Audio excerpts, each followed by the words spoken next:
Welcome to Massive Beers. My name is Matt. We do the beer stuff here. A little bit of local jams up in this piece today. Yeah, proud to be local jams from Esker Hart Brewing. This be their Serein Hoppy Hazy Pale. It says here Pale Ale, 5.4% alcohol by volume, hopped with Citra and Strata, canned on 9/20. This is 9/29. Don't like that long haul canning thing. But I did have this at the brewery today. I went to the brewery, picked it up today, and I'm not gonna lie to you, really like this beer, so I figured I'd bring it home and give it a review. We get to talk about long haul canning and if it's a viable thing because we have that flavor profile in our brains. Esker Hart, the brewer, Bob, he was worked a bunch of different breweries. I knew him originally from Kane and started brewing Esker Hart as a 12% beer project up in Connecticut. I meant to say that weird, but it sounded horrible. And then, lo and behold, there's a brewery that was close to me called High Bridge Brewing. They opened right before the pandemic. You know, they didn't really hit their stride, let's put it that way. And it sounds like they just kind of wanted to get out of the business. And Bob came in, retooled the joint, reopened his Esker Hart not too long ago. 35 minutes away from my house. Not super far. Added bonus, right down the street from my boy Mike Bernardo. You know him from some videos from Beer Tube Palooza 2. And longtime beer sharer, beer trader. I used to meet up with him a lot of times. He lived out more in like Morris County area of Jersey, and we'd meet up and change beers. But now I was like, hey dude, gave him a ring. Man, like, I'm gonna be right down the street from your house today. And we shared a bunch of beers, shared a bunch of laughs.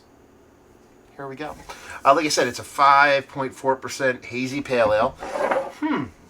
I wonder if a person that works at King Brewing can make a 5.4% hazy pale ale really tasty. What I'm doing is I'm joking because Sneakbox from Kane is 5.4%, and it is on my Mount Rushmore of hazy low ABV. Can art wise, we're talking about a Crowley here. It's cool. I dig it. It's like a bear in a forest. You're probably not going to be able to see too much on there. It's like light or dark gold on black, so I dig on it. So cool can design. I do appreciate that they actually put a label on here and kind of call out a bunch of different information. And the canning date, you know. As much as you want to poo-poo on a long haul crowlering. I'm glad they put it on there, so I know.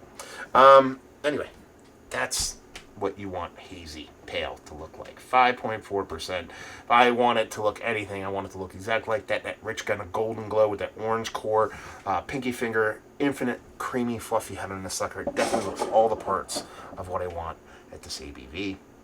Let's get nose. Okay, let's sit here and poo-poo on long haul aging. On Camp Crowlers, aging them too soon, 9 days, that's definitely going to screw this beer up. Aromatically, no, it is not. This thing is punchy. This thing is vibrant. This thing is bold. Man, that smells really good. You're getting the green grassiness off of this. You're getting gobs and gobs of citrus fruit, gobs and gobs of pineapple. Really citrus heavy. You know, with that cool grainy portion to show aromatically.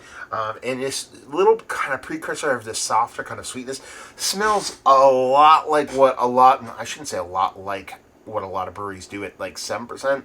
I don't think a lot of breweries at 7% even pull this kind of nose off here. But you're talking 7%, middle 7%, like S tier level IPA. That's the aromatics I'm getting off of this beer. 5.4%. 5.4%. Giving you those big, rich, citrusy vibes with that pineapple. And like I said, that cool kind of greeniness, a nice, kept long kind of greeniness to it. Man. Let's dive in. Cheers, y'all.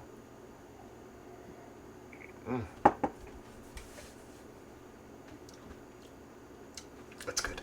I do think it has suffered slightly, though, on a Crowler.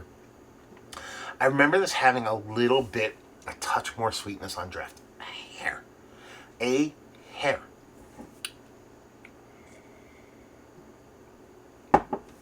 Maybe the mouthfeel is a touch less than I remember.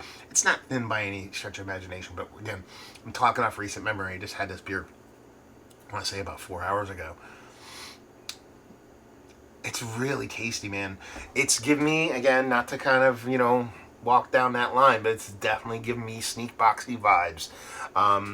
This is any coincidence, I don't know, but there is an inherent difference to it. More specifically, the one I had at the brewery than this, but it has this nice kind of green portion of show. Not necessarily that green grassiness, but there is this kind of green weediness to it that is really, really cool. Adds this kind of fun kind of bittering to it that lifts you up out of what would be just a kind of blah, kind of sweet, kind of slow ABV, kind of hazy.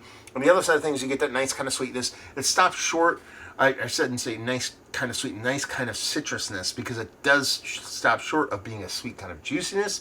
Again, 5.4%. We're not looking for a huge pop of sweetness on it, but I like just a skosh more. And again, that could be a crowler thing. It could have kind of pushed that down just a skosh, but it's not missing any of that kind of impact. It's just missing that little kind of tinge of sweetness on it.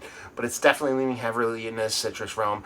Not getting as much pineapple actually on the taste than I got on the previous one or on the nose. Like I said, the mouthfeel, well, not thin. It's quite nice. I feel like it's a little bit fuller when I had it on draft. Again, inherently, just poured on draft, it's going to be a different beast. But all that, what seems to be negative talk, this is world-class, low ABV haze. It is. It is, 5.4%. There's really few and far between breweries that do this and do this well. Just happen the ones right down the street for me, because that does not suck.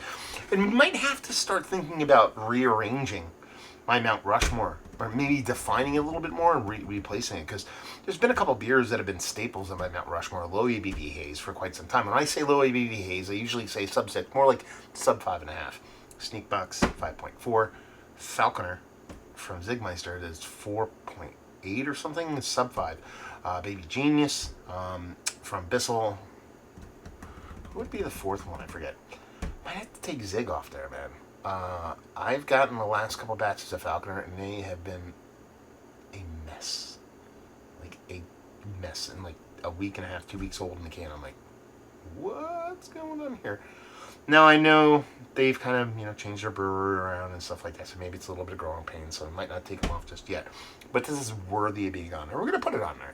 Even with me giving these little kind of negative kind of jabs at it for its, 9-day-old crowler life, as long as it's crowlered well, you're using that negative gas, you're being really disciplined about it, I don't have that big of an issue of it. But for me, I always like it when they do them in real time. But in the grand scheme of things, getting back to the beer itself, just really nice, really impactful, really vibrant. The only thing I would change about it, again, freshness, maybe a little bit better in draft, but as it stands right now, if we're going to kind of review this and talk about this beer as it sits, I would just want a hair more sweetness. And I actually prefer my beers to be less sweet than more sweet, but this just a touch of sweetness on this, I think, brings this beer up a little bit of a level, because I think the bittering is there, I think the impact of the fruits are there, I think everything about what this beer wants to throw out there, it's throwing it out there as a fastball, a complete, right down the middle, 99 miles per hour heat down the middle, just, you want a little movement still. That sweetness. Why am I baseball analogizing stuff? I never do that. Anyway, just touch of sweetness, make this better, but it's still worthy of Mount Rushmore status because of how low ABV it is and how vibrant it is for what it gives. Again, gobs and gobs of citrus. Get that nice kind of pineapple on the nose. Again, the green grassiness in the nose leads to more of like a slightly beaster, reedy kind of graininess in the taste. Nice mouthfeel. Could be a skosh better, but again, I think freshness canning on this might have just alleviate both of those issues. Mount Rushmore says, done and done. There you go. Review in the books. Esker Hart. Oh. What else did I cover? Where do you get it? Brewery only. How much is a crowler? I forget. There you go.